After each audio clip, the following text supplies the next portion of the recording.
Hello, Canucks fans, and welcome back to another episode of Canucks Conversation, which is brought to you by the great folks over at Bet365. I got to tell you, Bet365, you open an account with them, bet on a huge range of markets, whatever the moment is never ordinary at Bet365. Be sure to use code NATION when you sign up for an account. My name is Dave Quadrelli. I'm joined by Harman Dial. It is Canucks Conversation, and a busy episode today, Harm. I got to be honest. I'll be honest with the listeners. Before the show started, technical producer Jacob Lazar brings up the fact that the Minnesota Wild game, and I realized the game actually happened. I'm so excited about Four Nations, so I was only ready to talk about Four Nations. Yeah, I'm sure Four Nations is more interesting to most people than the game last night, but I'm sure we'll break it down to at least some extent before we get into the Four Nations talk. Yeah, absolutely. So let's start there. Let's start with the game. Canucks versus Minnesota Wild. Let's start there. The Canucks walk away with a point. They lose in overtime to the Wild. It was a back and forth overtime, Harm, but ultimately it's the end of a road trip, and I liked what I saw from the Canucks last night. Yeah, absolutely, especially given the context that even though Quinn Hughes scored on the power play, it was a rare off night for him. Like looking at the underlying numbers and even just the eye test, I don't know if I've seen another game this season where he's been hemmed in his zone, especially by the Kaprizov line, that consistently. And it was a case where the Canucks were outshot 12-4, outchanced 11-2, and outscored 2-0 with Quinn Hughes on the ice at 5-on-5. So to have a game where he just isn't going, where he's completely caved in, and for the team to still find a way to get a point. And of course, Hughes himself with the power play goal was the reason why they got that point still. But for them to hang around and find ways to not get completely dominated in regulation time, I thought that was pretty impressive. I think Carson Soucy, that was one of his more steadier performances of the game. He stepped up in a big way. I thought even in the first period when the Canucks were caved in and the Wild had a lot of possession time, the Canucks did a good job of limiting chances in the actual inner slot. They kept Minnesota to the outside. And yeah, Kevin Lankinen saw a lot of rubber. He was good again, but they didn't have many grade A breakdown chances. And by the time you got to later stages of the second period and after the Wild tied it up early in the third period, credit to the Canucks forecheck for finding ways to, all right, get back on the counter and not just sit back and feel like they were hanging on for dear life the entire time. Yeah, absolutely. I think they did a really good job of not compounding mistakes in the first period. I think that was a big thing, was a guy would get out of position and the whole team would kind of come together to cover for him, and it wasn't mistake after mistake and then the pucks in the back of the net, as we've seen from this team in the past. You brought up Carson Soucy. Two headlines at CanucksArmy right now. The Statsies focused on the Soucy-Juleson pair leading the Canucks in expected goals in the loss to the Wild. And then another one, the Canucks pairing of Eric Brandstrom and Vinny Desharnais working surprisingly well together. Harman, has the bottom four turned a corner? It's one game. I'm not going to go that far, but to I be will fair say, to be fair to Soucy, like I will say, it has been about 3 games for him, at least I think, where he started to at least turn around. Again, not leading them in expected goals. That was last night only, but I did notice a few games now for Soucy. Yeah, and I think this also highlights the challenge of, like, okay, the Canucks have been 2-0-1, I believe, in the 3 games that Hronek has missed. And yet they're feeling his absence in the sense that Quinn Hughes is still playing really well. He's still racked up 6 points in his last 3 games. But again, a lot of that has been power play, OT, other game states. They haven't been dominating his 5-on-5 minutes to the extent that they were when it was Hughes and Hronek together. And again, part of that too is Hughes is playing so many minutes and he looks a little bit tired at this point. But over the last 3 games, it actually surprised me to see that the Canucks have been outshot, outchanced, and actually outscored 3-1 during Hughes' 5-on-5 shifts over the last 3 games. And again, small sample, I'm not concerned or worried about it. I think, again, a large part of it is just the fatigue aspect of playing these many minutes. But that's going to be the challenge through the next 8 weeks is, can Quinn Hughes continue playing at this superstar Norris Trophy level when he's paired with, let's say, Tyler Myers instead of Filip Hronek? Because I think we all know Hughes is the main engine. Nobody's sitting here saying, oh, Quinn Hughes is a fraud without Filip Hronek or anything like that. But the point is just, I think, given how much Hughes was single-handedly driving things, I think it was easy to sort of look at it. And I almost fell into this myself too, to sort of just look at Hronek as he's a passenger, and he's a good passenger, but we all know Hughes does the heavy lifting there. But I think these last 3 games have shown that Hronek has been the perfect fit with Hughes for a reason, that even though Tyler Myers is a decent player, he just can't fit with what Hronek brings to that top pair. Yeah, absolutely. Again, Hronek's job was to help Quinn Hughes win the Norris Trophy, and he did that last year. So we'll see. Something you'll certainly be keeping an eye on.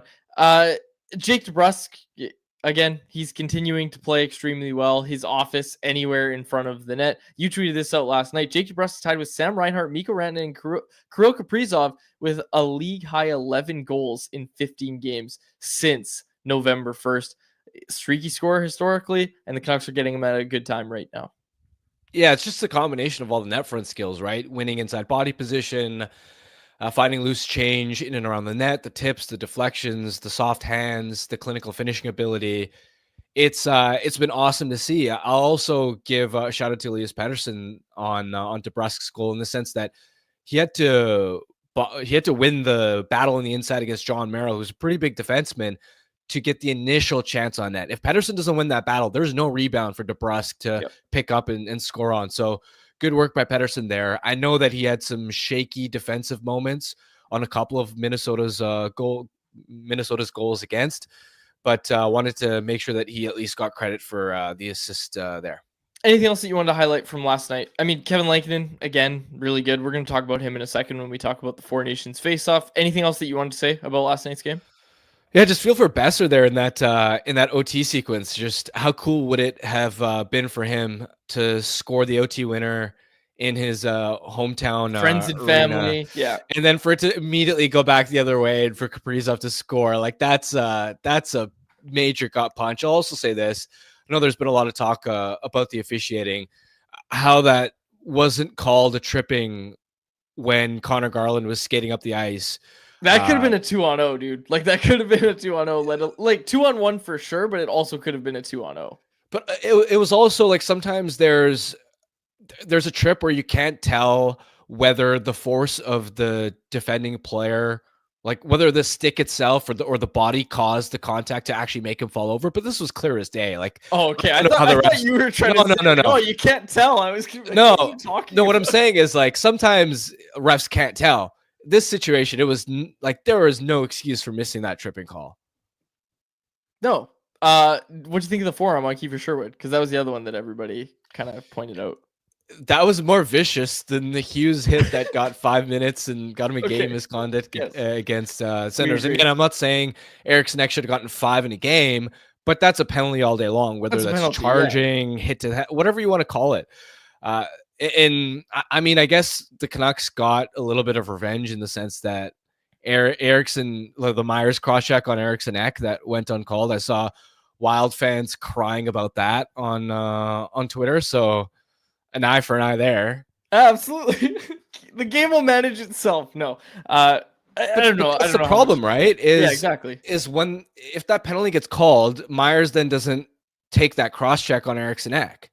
Whereas you let it go, and now the players have to take this up and take matters into their own hands. Yeah, absolutely. And again, the hit, and I think we have it here. Yeah, the hit is not, like, it's just a sloppy hit is what it is. It's Eriksson throwing a sloppy hit, I think, is the easiest way to say it. Sloppy? Like, the way that he charged in there, and his arm was extended. I think that's where I get the sloppy part from. Right, yeah. But my point was, it was worse than just sloppy. Yeah. Oh, absolutely. There was malicious intent. Like, he was trying to hit Kiefer Sherwood. Yeah, absolutely. Okay. I don't think we have to talk anymore about the officiating, but yeah, I mean, it could have been a 2-on-0 in overtime. There was a 2-on-0 actually, like you said, with Suter and Brock Besser. Brock Besser hitting the post and immediately going the other way.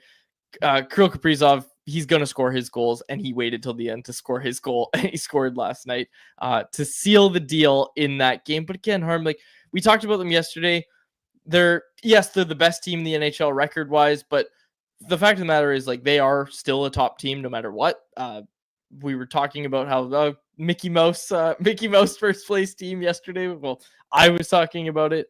I think the Canucks played really well in that game. Like, end of the road trip, all the context taken into that. They walk away with a point. Rick Tocchet was super happy with the effort post game, and I think that's all you could really ask for is end of a road trip. Your guys really give it their all, and I thought the Canucks did really give it their all. One thing I will say, these 2 days off, and they have a full team day off tomorrow, practice tomorrow before Friday against Columbus. Like, I hope Quinn Hughes isn't doing anything. I hope Quinn Hughes is just sitting at home reading his books. Get those, what are those things called? You know, the puffy things that you put your legs into. Do you know what I mean? The recovery leg sleeves. Is that the Normatec? That sounds better than recovery leg sleeves. I think that sounds right. I think that's what it is. You know what I'm talking about. I hope. Yes, Harman's right. The Normatec compression boots is what they're called. Leg warmers is what I call them. Okay, let's go. Let's go to the Four Nations announcement, which came down today. Kevin Lankinen for Team Finland, Elias Pettersson for Team Sweden, and we're waiting on it, but it's expected that JT Miller for Team USA. Obviously, nobody from Canada, nobody from the Canucks going to Team Canada. So Elias Pettersson, Kevin Lankinen representing their countries, and JT Miller expected to be announced as part of the US roster, which is coming out soon. I wanted to preview this tournament a little bit. I'm sure we'll do more about the tournament as it actually gets closer. Again, it takes place in February during what would have been the All-Star break. I'm excited for this, Harm. I have to say, and I know people are trying to gauge what the tournament's going to be like. I really don't think this is going to be an all-star game. It's not. Once you put the nation crest on there, on the jerseys, like, things change. And I think this is going to be a really good competitive tournament. I think it's going to be a ton of fun, and I'm really excited for it. And early indications from what I've seen is people are very excited for this tournament, certainly more excited than they are for the All-Star game. Like, if I didn't have to cover the event, like, I wouldn't watch the All-Star game, but I'll be watching the Four Nations tournament, even if, I'll watch Team Canada, even though there's no Canucks on that team. Like, I'll be watching this because I think it's going to be entertaining, and I think it's going to be really good for the game and for fans. Absolutely. And there are real stakes because all of these guys want to make their case to be on the Olympic team for 2026. So there are going to be no passengers. And like you said, as soon as you're representing your country, there's just a different level of pride that these players feel. And I'm really excited. I think it's going to be high level hockey. I think it's going to be intense. I think there's going to be good pace, good physicality.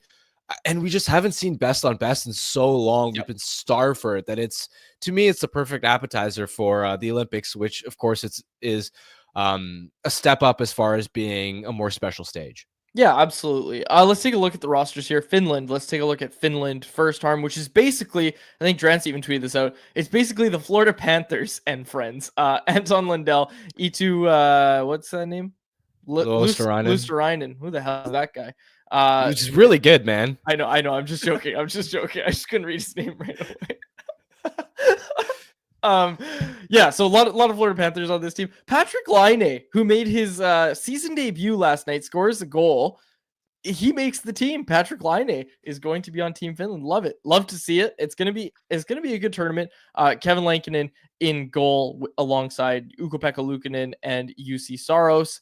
I don't know how many starts Lankinen's going to get. I think Saros is kind of your guy for that tournament. And I'm also interested to see like how much they toy with lines, because you're not really going to have that time to, okay, we're going to see if this works in exhibition or anything like that. Like, you're not really going to have much time to figure it out. You basically have to hit the ground running with lineups that you like. So I would assume Juuse Saros just starts most of the games for Team Finland. Yeah, absolutely. And when I look at this Finland roster, I think we all agree by far the weakest of the Four Nations, especially on the back end, right? We all love Heiskanen, but after that, there is a serious drop off when you're leaning on, like, you got Hakanpää on the roster. Lindell's a decent player, but he wouldn't make any of the other Three Nations rosters. Only Mata, Mikkola, Ristolainen, and Valimaki. That blue line is a real question mark. It may leave the goaltenders vulnerable as far as chances, a lot of chances against. And the forward group, I mean, they're going to need Alex Barkov to be the best player in this tournament to play upset, is the way I look at it. Yeah, they've got Sebastian Aho and Mikko Rantanen. They've got other legit stars. Rope Hintz can always turn it around. We saw him, I think, a couple of years ago in the playoffs go on a sort of insane run there. But it's going to be Barkov that has to dominate on a night-to-night basis, and he's going to be the one tasked to not only produce offense, but to play shutdown on whatever Team Canada's top line is or Team USA's top line is. It's going to be a lot is going to rest on his shoulders. Yeah, absolutely. Anything else that you noticed from this Finland team that you really wanted to point out? My big thing was Patrick Laine. I'm hoping Patrick Laine just lights this tournament on fire. There's a lot of people pointing out just different nations that we'd like to see in this tournament. That's in my outline. We're going to get to that at the end. I want to keep breaking these rosters down. Anything else on Finland before we move to Sweden, Harm? No, not a lot here. Okay, let's go. Sweden, Elias Pettersson is going to be a big part. Big part of this team. His future teammate Rasmus Andersson is on the blue line as well. Jacob Markstrom, Philip Gustafsson, Linus Ullmark as the netminders. Harm, to me, they've got three really good goaltenders, but I'm giving the edge right now to Jacob Markstrom or Philip Gustafsson. Yeah, Ullmark's been struggling. It's going to be one of Markstrom or Gustafsson.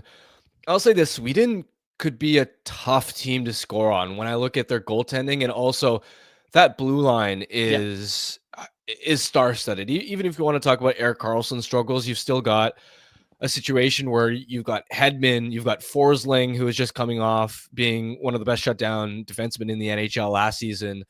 Ekholm's a two-way stud.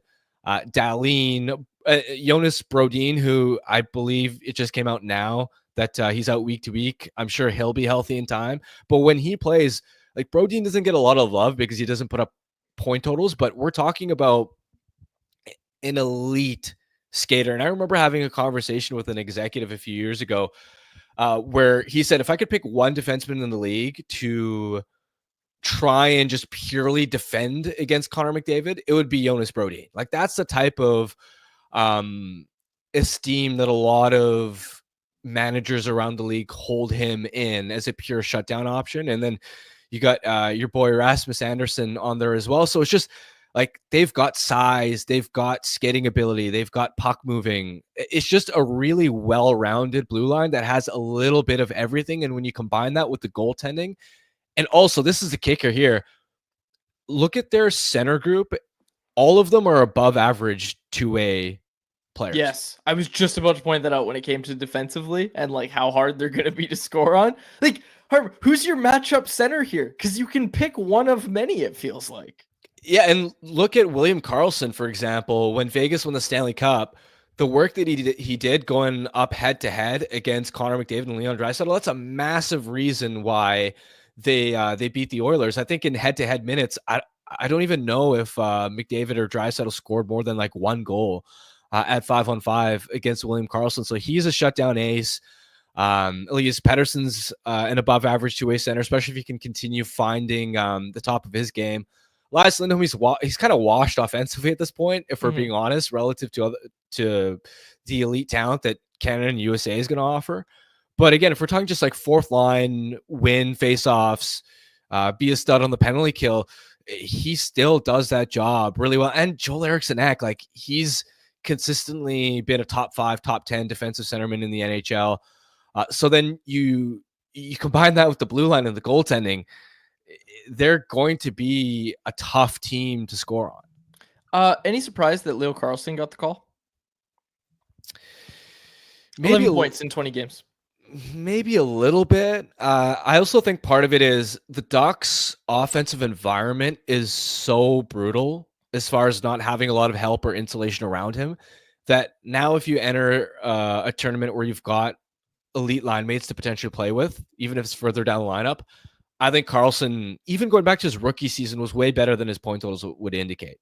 The way that he drives play, how big and smooth that he is as a playmaker. I'm telling you, he is better offensively than his point totals this year and last year would indicate. And I think a big part of it is just the Ducks are such an awful defensive environment that it's hard to expect Karlsson to do all the heavy lifting. You also brought up the Olympic thing. I also wonder if it's a bit about Sweden saying like, okay, we know we're going to want you on the Olympic team in a couple years. Yeah. Like, we know we want you there. So let's get your feet wet at the Four Nations, get this team playing together. Right. I also wonder if that kind of played a role in it at all. Also, I would also take Leo Carlsson over Elias Lindholm at this stage. I know Carlsson's got or I know Lindholm's got more defensive chops and upside, but if I only had the opportunity to pick one of them to play in this tournament, I would look at, all right, William Karlsson, Elias Pettersson, even Zibanejad can kill penalties and is pretty responsible defensively.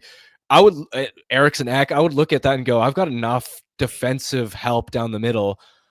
I would much rather take the extra offensive pop and upside that Karlsson has, because Lindholm, you can't make the line mates excuse for him anymore. In Boston, he had the opportunity early in the season to play with Pastrnak, and it just didn't work at all. Yeah, absolutely. USA, this is a projected roster. We're recording this before the official roster for USA and Canada has come up. This is a projected roster courtesy of Daily Faceoff. The thing you will see on it, and these rosters seem to have leaked, but the thing you'll see is no Brock Besser. Vincent Trocheck is on the team. Brock Nelson is on the team. Chris Kreider is on the team. I think Tage Thompson and Brock Besser should be on this team, Harm. That's my take about the US team. Yeah, especially Thompson, right? Yeah. I think the label of him as, oh, he's a one-dimensional player is just, it's like, if you're saying that, you haven't been watching Tage Thompson this year, especially given how much Vinny Trocheck has struggled this season. And I get it, right? He kills penalties. He is great in the face-off circle. If the only way to justify picking Trocheck would have been if he was playing at the 77-point level that he was last year. Trocheck has only picked up 12 points in 24 games, struggled from a two-way perspective. Even if it was a fourth line role, I would rather take Thompson because he's been better defensively this season, and he has way more offensive upside. So I think that was a big miss by the U.S. there. Kreider, I'm not surprised or shocked that he made it, just because he brings something different with his speed and the net front offensive skill that outside of Brady and Matthew Tkachuk that they don't have a lot of. But again, I think Tage Thompson is the big miss there, and even Brock Nelson, I'm not thrilled about him as a pick, because he's a great shooter, but for a role further down the lineup, his defensive numbers historically have not been the best, and he's not really a player, when you look at his playmaking, for example, that makes his line mates better. I probably would have taken a player like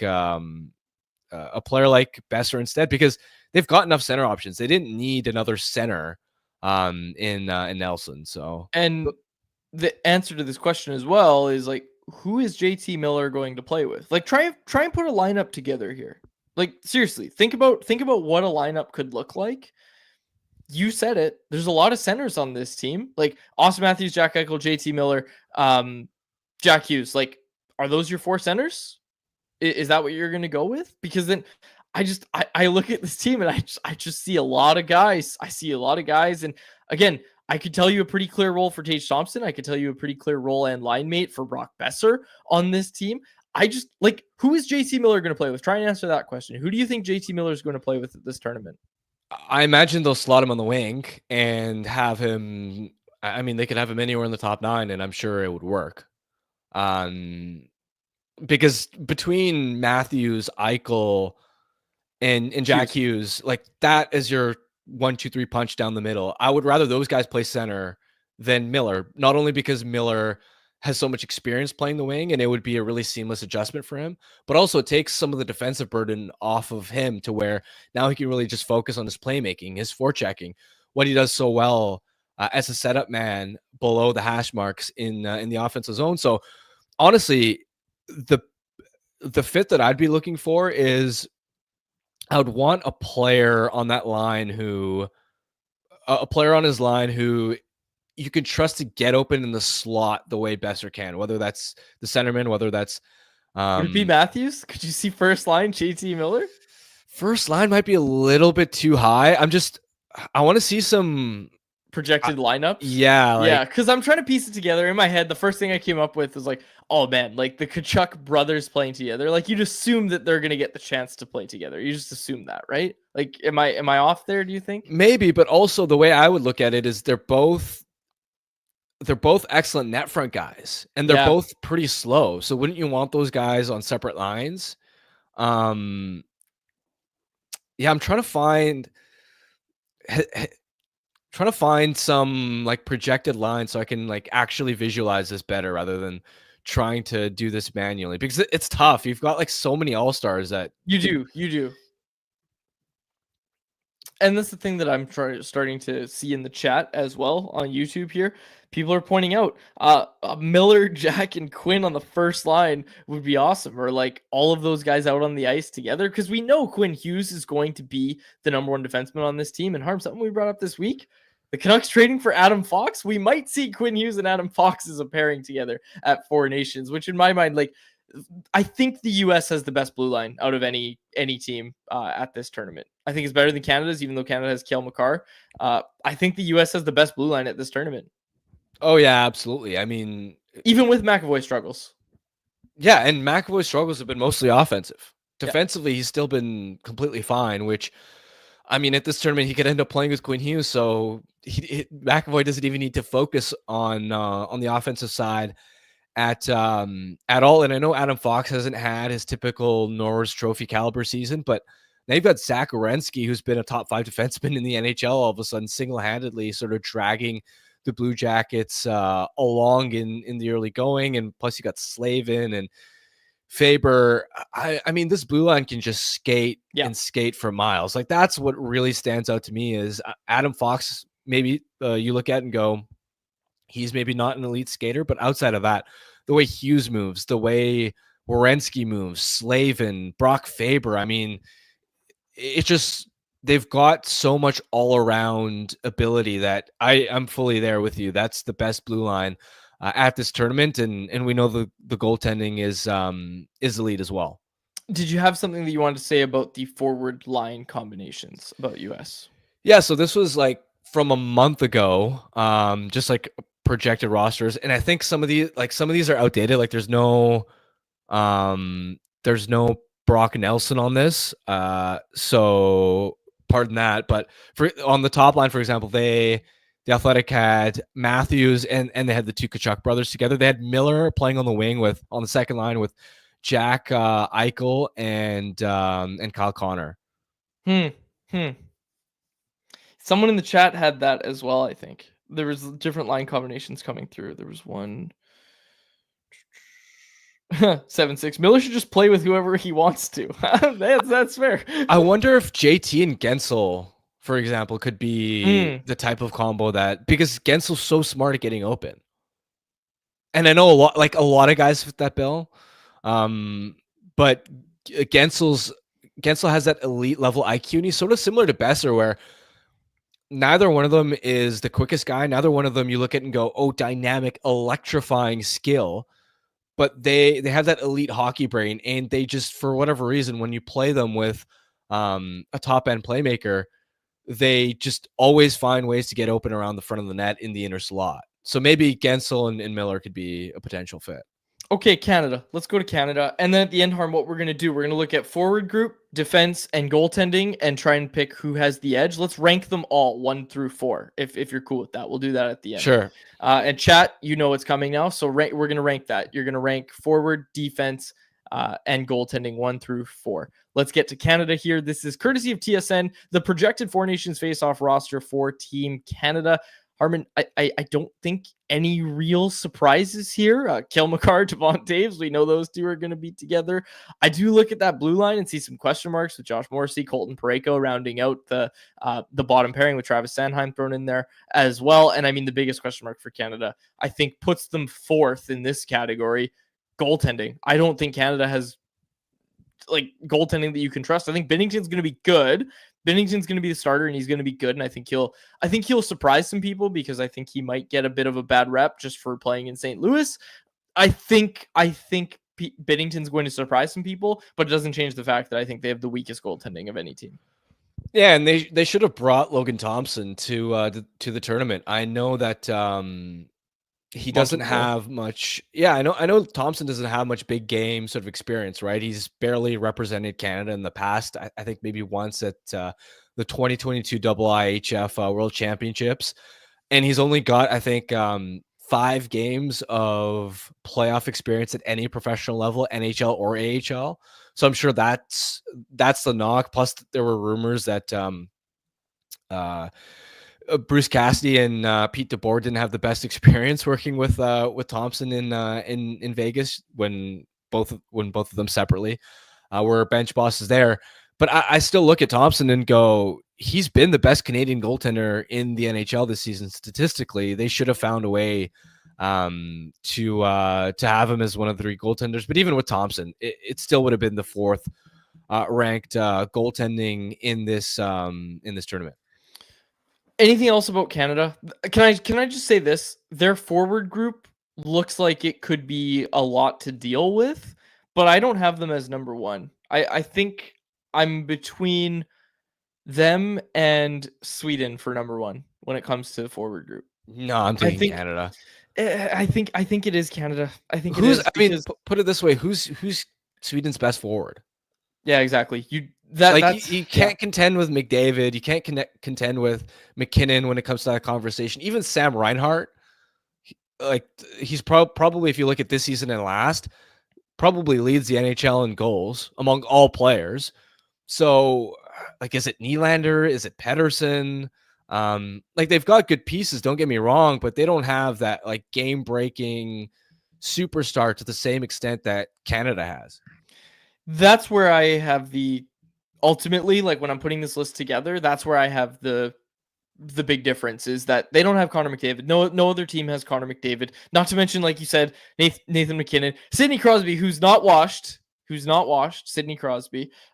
Again, like that is a pretty solid top end that they're going to have at this tournament. I will put Sweden second, though. I will say I'd take Sweden's forward group over the United States. I'd have to look at it, but I might take the American second.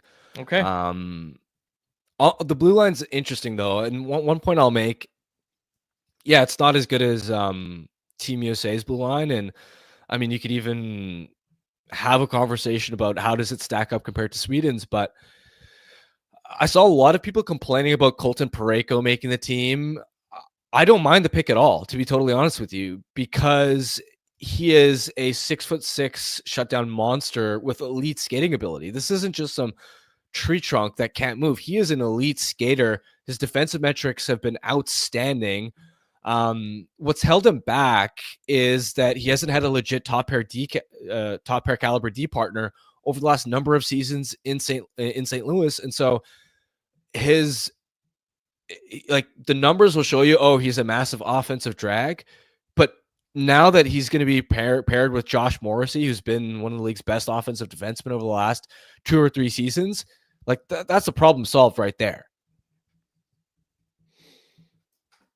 There's some reaction in the chat to everything we're talking about right now, and I'm trying to keep up with it all. The Connor McDavid comment from Brad, I have to get to this one. He said, Quads, you mean the Connor McDavid that is about even at 5-on-5? And to that, I said it in the chat too. Stu Skinner and Darnell Nurse ain't on this team. So I don't think McDavid's going to be about even at this tournament. I'm expecting him to put on an absolute show. I'm excited for this tournament, Harm. Like, that's going to be our poll question is, are you going to watch this tournament? I'm legitimately excited. And honestly, early returns, like we've done a little bit of coverage at it over on Daily Faceoff and over at CanucksArmy, but people seem excited about this. People seem legitimately excited to watch this tournament, and I can't blame them. I think this is going to be really fun. I think it's the first chance we've had for best on best. Longer time listeners of this show will know all about me talking about the World Baseball Classic and how much I love the World Baseball Classic. This is going to be great. It's going to be a preview for the Olympics, and it's not going to be too much of a hiccup in the NHL season. It's going to be really, really solid. And look, if you're a fan of another team, some of your players are going to get rests. They're going to get their nice 2-week break, and that's going to be great for them. But I'm really excited for this tournament. I really am. Do you want to do our rankings of forward, defense, and goaltending? Yeah, before that, though, the one mistake that I think Canada made in picking this roster is Sam Bennett. I get it in the sense that he brings something different, right? And when you're putting together a best-on-best roster, I get the logic and understanding that you can't just pick an all-star lineup. This isn't about, you can't have everyone on the first unit power play. You can't have everyone playing top 6 minutes. So you need guys that have different identities, different roles, that brings something different to the mix. And I understand the energy, the physicality, the grit that Sam Bennett brings to the table. And I know he's off to a great offensive start. But to me, plus the championship pedigree and all that, but to me, a big part of Sam Bennett's value in, let's say, the playoffs is that it's a 2-month marathon rather than like this tournament is a sprint. And so when it's a marathon and you've got like 4 playoff rounds, that's where his physicality and his shenanigans just wear the opposition down. I don't know if in a tournament that's this short that the physicality and the grit is going to have nearly the same impact as far as getting under the other team's skin and getting guys banged up and just being this X factor to contend with. I would have much rather seen them take Mark Scheifele or Robert Thomas. And I know people will say, oh, like Scheifele's defensive game hasn't been great. I've been the first one to criticize Scheifele about his defensive play over the last number of seasons, but I think it's improved to at least the competent level during not only this season but last year as well. But also you're sticking him on the wing. Scheifele doesn't have to play center, and even for a 4th line role, like that 4th line is also going to have Anthony Cirelli on it, who's a 2-way shutdown stud, and I think the projection had Travis Konechny on there as well. You've already got 2 great defensive players on that line. Why not have Scheifele as just a sniper on that 4th line? Plus, it gives you versatility and other options, because in a tournament where a lot of these players don't have chemistry playing with each other, you may need to hit the line blender, and you may need guys from the bottom 6 to, if Brad Marchand, who's been struggling this season, for example, isn't able to figure it out in a top 6 role, like who are you going to shuttle up the lineup? I don't want to shuttle Sam Bennett up the lineup. Yep. And sure, you could look at Konechny and he would be a great option, but that's where I think whether it was Scheifele or Thomas, just having somebody that has more offensive pop would have been my preference. Did you have any time for the Zach Hyman truthers out there? I'm a little bit surprised that they didn't pick Hyman. I think he would have been. I think they would have. I thought they would have done the whole Chris Kunitz thing, right? Totally. Where yeah. It's just he's the running mate. So I'm surprised, but I'm not. I'm not saying that's a miss by them, considering how slow not only he's been to start the season, but that Edmonton power play in general.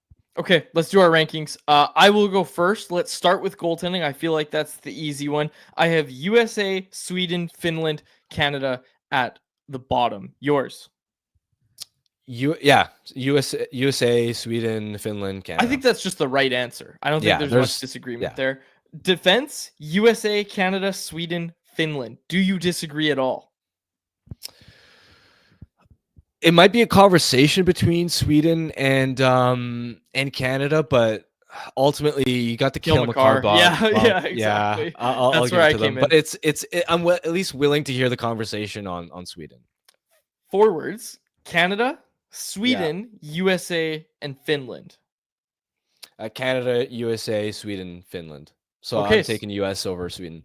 Okay, that's interesting. And I feel like we've already talked about the forward groups quite a bit, so we don't need to dive into it too much. But ultimately, like, I did take Sweden just for the simple fact that I look at them and just say, like, you have all those 2-way guys, and I know US is going to have their fair share as well. But, like, to me, Sweden just seems like they're going to be able to create offense better than the US. And I'm still skeptical about the US line combos. I'll just say that. I'm still skeptical. I want to see those. Whereas when I look at Sweden, I feel like I can see more clear line combinations. My concern with Sweden is that they don't have enough like true game-breaking superstars. Right? Like Pettersson hasn't been playing. Like he's been better lately, of course, but he still has to show that he's that 100+ point player that he was 2 years ago. William Nylander has the potential to be that guy. He's got the most potential on this roster to do that, but Philip Forsberg's having it down here. I just don't see enough of those guys that can just single-handedly put an offense on their back. Whereas I look at the Americans and they've got Matthews and they've got Eichel, who's having a great year. They've got Jack Hughes. Even a guy like Matthew Tkachuk, who isn't on an insane like heater right now, has shown that ability in the past to be able to put an offense on his back. Then you add like JT Miller to the mix, Kyle Connor, who's been one of the best goal scorers in the league. You had guys like Gensel, and it's you've got so much skill and so many options there that I don't think Sweden quite has that same offensive ceiling that the Americans do. Okay. Yeah, we've got some stuff. Yeah, okay, we've got some stuff coming in. So let's close out this preview. Let's get to our poll question where we asked people if they're going to be watching the Four Nations Faceoff games.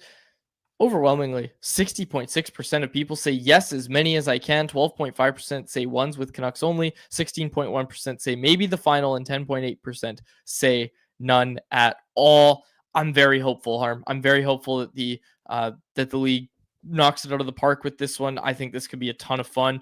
I will say there's a lot of people in the chat, and I think we'll save it for anyone else, but a lot of people in the chat saying like, would love to see Czechia, would love to see Alex Ovechkin, would love to see Germany. Like someone pointing out that Czechia is the defending world champs and they're not in the tournament. Like it'd be great if this were the 6 Nations Faceoff or the 8 Nations Faceoff. Someone brought up Pia Suter. Bring the Swiss team. We got to see Suter the shooter on the best on best international. But we will see, and we will talk about it more during anyone else, which is brought to you by our friends over at Greta. A great spot for all games, home and away. We were there for the first viewing party of the season. The next one is coming up soon, I'm told. We're going to have some more information on that in the coming weeks. But even if we're not there, you certainly should be. Just minutes from the arena, come by before and after the game or whatever event you're downtown for. With arcade games, weekly drink specials, and the recently updated street food menu, Greta Bar YVR is the place to be. 50 West Cordova Street is the address. Let the games begin. Okay, Harm. Let's get to anyone else. This was reported during the last segment by Fungafar. I wanted to get to this. Jonathan Lekkerimäki expected to be called back up to the Vancouver Canucks. I like this move for the Canucks. Max Sasson was sent down today. I wrote about this over at CanucksArmy. The accrual rate improves a little bit, but if they wanted to maximize what they were accruing in cap space, they could have also sent down Atu Ratu. So I looked at this one and said, yes, you're going to make savings, but I also looked at it and said, okay, after 5 NHL games, really liked what I saw from Max Sasson, but also we've seen them give prospects a taste. Now you go back down to Abbotsford, you work on your game a bit. Lekkerimäki, it seems, is going to be on the second part of that journey where he comes back up after having his first NHL taste. Yeah, I'm a little bit surprised, not at the Sasson going down part, but I would have preferred Lekkerimäki to maybe just like keep developing in the AHL, and not because I looked at his 5 games in the NHL and went, oh, he was that out of place or anything, but just because like there's split opinions sometimes when it comes to this idea of, is it detrimental to have guys, to have top prospects, especially a guy who's only 20, just yo-yoing between the NHL and the AHL. I sort of liked what Dallas, for example, did with Logan Stankoven, where they just let him dominate in the AHL. And when they were definitively like, okay, he is too good for the AHL, they brought him up in the second half around the trade deadline, and then just didn't look back from there. Now, again, I agreed with the idea to give Lekkerimäki the initial taste of the NHL, but I mean, I'm not going to come out here and say, oh, this is a bad move or criticize it, but it does strike me as a little bit curious that we're seeing him call back up this soon. And again, we'll see. That doesn't necessarily mean that he's going to play games, or it could be short stay before he's sent back down. And maybe that is the plan all along, is to still have him spend the bulk and majority of his time in Abbotsford. But I guess we'll wait and see. Dave Hall in the chat, YouTube chat, he jumped in, our prospect guy over at CanucksArmy. He said, Lek hasn't looked incredible since he's returned. I was hoping he'd stay down. So my opinion's changed. I think this is a bad move. I think they should have kept Lekkerimäki down in Abbotsford. No, I'm joking, but interesting that Dave is pointing that out. And a lot of people actually in the chat saying they would have rather seen Lekkerimäki stay in Abbotsford unless he's going to get that top 6 role. And really, Harm, when I was talking about this in the offseason, when we talked about this in season, we said unless he's going to be playing those top 6 minutes, keep him down in Abbotsford. Is he going to be playing those minutes? Maybe. Where, though? Like, when you look at the lineup, I don't know where he's going to play right now. I mean, Dakota Joshua's taken a bit to find his legs and get his legs under him. He still hasn't found his A game yet, so are they going to split up the Joshua Garland experiment? Maybe, but I don't think you're going to put Garland and Lecker-Mackey together. I don't know. I don't know what it's going to be, but I will say if he gets into games, I would like to see him play in those top 6 minutes as well, echoing what someone in the chat said. Yeah, and I just don't think it's a natural fit for him in the top 6 right now. Like you said, you're not bumping Besser off the Pettersson line. Certainly not bumping DeBrusk off the top line. And I'd be surprised if they, from a size element, we're comfortable with Lecker-Mackey, Garland, and Suter on the line all below 6 feet. It's a good point. You know how much I like my tall boys. Anything else that we missed? And anyone else? I had some stuff written down. Hold on. I got to find it. Why don't I have this written down? I had it in my head and I was so excited to bring it up during anyone else. Did I maybe mention it earlier in the show? I don't remember what it is. I don't even know where to start. I had something. Do you have anything? Was there any NHL news that I might have wanted to react to? You're putting me on the spot. You're basically... I know, I should have written this down. Asking me to remind you... about the thought that I didn't announce? Yeah. I have no idea. Oh! Vegas won yesterday. Called it. Bet365. Of course. Of course. It was a victory lap. Of course it was a victory lap. A 1-0 win for the Vegas Golden Knights. We stay on our heater. Let's see if there's anything in the chat. Heater? Is it a 1-game heater? No, our heater. My heater. That's what I'm saying. Weren't you just wrong on... on Chicago like the other day? I guess if you, my record is one really game positive. Heater. My record is still really positive. Speaking of which, someone's got to go back and do the math on that. Someone keep track. Someone track it. I think we're in the green. We're in the green for sure. Jacob, how are we doing on Family Feud responses? Last I checked, we needed like 5 more. So if you haven't yet, pop over, but it might be closed by the time you hear this. So good job, everyone. Yeah. Fill out whatever survey is in the description. Okay, Harm, did you have anything else that you wanted to get to as I comb through the chat for anyone else takes? No. If let me know if there's anything else and anyone else, but otherwise I'm good. Matt Morrison said this on Instagram. He said the Swedes would only concern me if they play as more of a team. That's their X factor where they play in international tournaments. I think that was one thing that I was looking at when I'm talking about the forward group. Is I talked about the line combos for US and that I'd like to see what they are, but for Sweden, like we've seen them at these international tournaments before, as Matt points out. And look, you don't have to remind me about the Sedins and Louis Eriksson. That trio made magic happen, Harm. What trio is it going to be for Sweden this year is, I guess, my question. Yeah, and it's not even so much the more together, but just they're going to know their identity right away.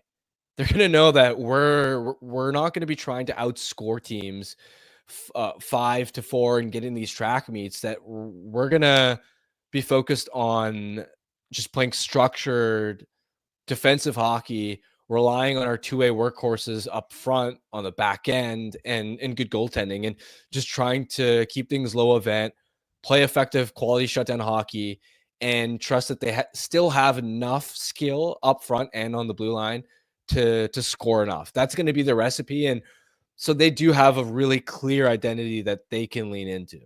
Okay, lots in the chat here, Harm. This one from Bob Bluger in the chat. He said, why don't I have this written down? Why don't I have this written down? Is that the newest square on the Quads bingo card? Somebody please make a Quads bingo card. I would absolutely love that. Just things that you hear me say or do on this show. We have so many regular listeners of the show that are here every day. Somebody make a Quads bingo card. I want to have it so we can put it up on the screen. Somebody make it, please. That'd be so good. This is great because people are pointing out we brought up Family Feud. Yeah, we brought up Family Feud, and they said, make sure Quads goes first this time. And who is it? Tyson Carter in the chat, my new favorite listener of the show. He said, Quads is unlucky. He usually gives Harman's answers and can't come up with the second answer quickly. It's not his fault. Free Quads. Let him go first. I'm going first tomorrow. I've already said it. I'm going to put up 150 points. And going to show the fraudulent allegations. Dodge them. Well, here's the thing, too. I have been very fair to you. I have not thrown you under the bus for these. No, it's the listeners I'm mad at, not you. Yeah, okay. No, they could never drive us apart, Harman. Exactly. Yeah, we're a good team. That's the thing. We're a good team. Although I think at one point last week I did say I can't wait for you to get 2 points next week. Okay, I'm hoping you perform well. Okay, what pissed me off last week wasn't that you only got 2 points. It was that you were making excuses and blaming the chat and just like not owning up to, all right, this wasn't a great performance. I don't think we need to relive it, but I went back and listened, and like I definitely have a case. Like if I had to take it to court, I think I would win. Like I think if we got I think you really wouldn't. No, I think if we got an official arbitrator that didn't know either of us and had no idea of our past history, because that's the thing. Everybody in this show loved to see me fail, right? I get it. All the listeners, you need to have your little punching bag. I get it, no problem. So everybody in the chat was like, "Oh yeah, Fraudrelli, whatever." No, if you took that and I was able to present my case in a court of law, I would have we would have got the win last week. But it's okay. It's okay. We're moving past Press X in chat to doubt. Bob Luger said one for the quads bingo card, officially off the rails. If I say that, that's something on the bingo card. That's a good one. I think you get a full line. Victory laps is the free square in the middle, probably. Yeah. Victory laps on the show. Jeremy Lee, we should also do a hypothetical quads bet chart and keep track of how much money he would earn or lose on every show. Conversation. Quads, I'm a lawyer and regularly appear in court. You have no case. I'm calling BS on that one. Although I do like the idea that there is a lawyer that watches this show. That Conversation, you're a lawyer. Why are you like always on the show? If he's just under the table, your lawyer, your appointed lawyer is Conversation. He's watching the show under the table. He's one AirPod in court because he's not actually paying attention. He's commenting and listening to Canucks Convo. I don't know. We'll see. Kelly Canuck quads would lose the case and have to pay the court costs. Oh, that's good. Okay. How many days in November? 30. I knew that one. Okay. There is something. So again, and someone in the chat brought this up, Jeremy Lee. This is what I wanted to bring up, Harm. This is what I forgot to write down.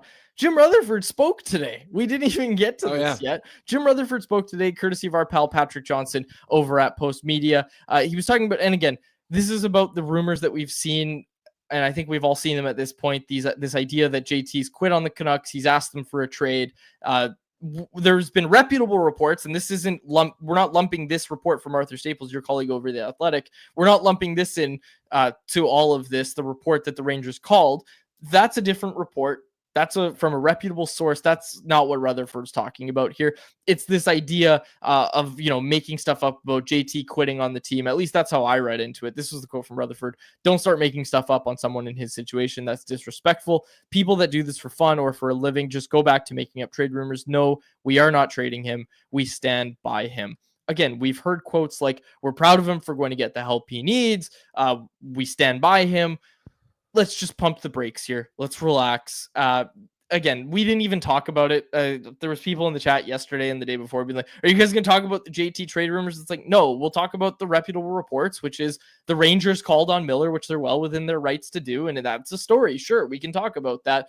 But even at CanucksArmy, wherever, like, we're not going to sit here and be like, let's put together our JT Miller trade packages. Like, he has a full no move clause. He has not asked the team for a trade. This isn't a story.